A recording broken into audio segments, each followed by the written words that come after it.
Assalamualaikum dan salam sejahtera. Saya Nur Ain Amira binti Rahmat, nombor metrik S70497. Topik yang ingin saya sampaikan pada hari ini adalah tentang salah satu elemen bangga negara, iaitu elemen sumber alam.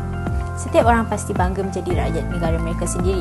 Begitu juga dengan saya amat bangga menjadi rakyat Malaysia kerana Malaysia adalah sebuah negara yang unik dan kaya dengan sumber alam.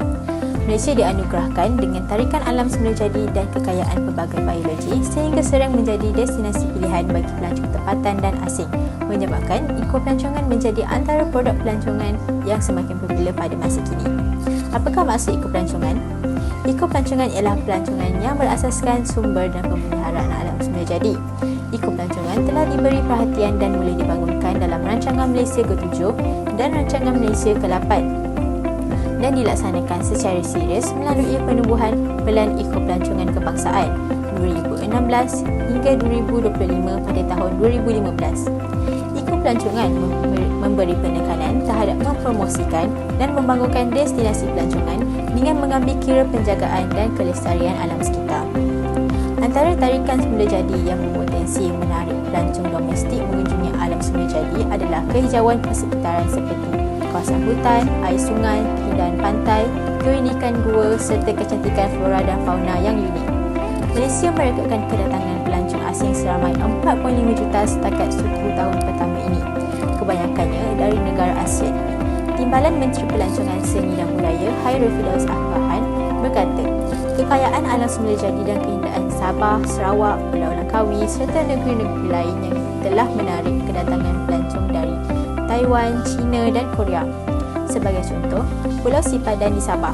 Pulau ini terletak 36 km di selatan pelabuhan Malaysia di Laut Sulawesi dan mempunyai topografi bawah laut lebih kurang seluas 40 ekar dengan ketinggian 600 meter dari dasar laut dan mempunyai pelbagai spesies hidupan laut.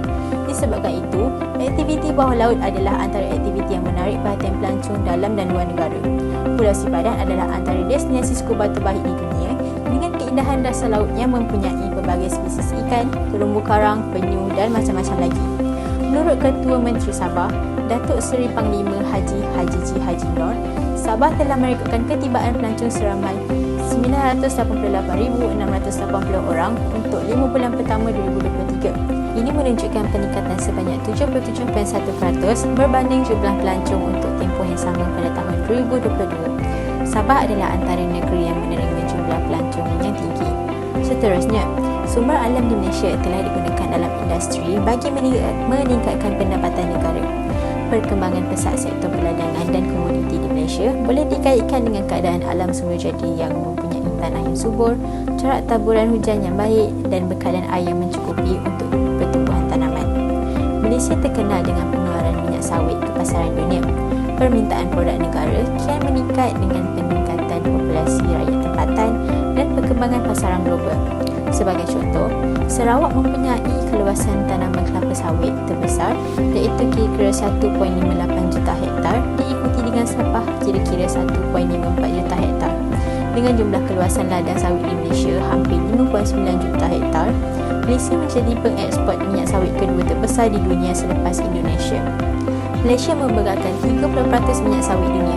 Hal ini membuktikan sumber alam Indonesia bukan sahaja menyumbang ke arah pelancongan, malah menyumbang kepada sektor industri. Kesimpulannya, pelbagai kepentingan sumber alam terhadap negara kita. Perkara ini adalah mustahak dalam menjamin kebolehan sesebuah negara untuk duduk sama rendah dan berdiri sama tinggi dengan negara-negara lain. Oleh yang demikian, kita sebagai rakyat Malaysia mestilah menghargai dengan memelihara sumber alam di negara kita bagi menjadikan negara Malaysia adalah negara bertaraf dunia. Sekian, terima kasih.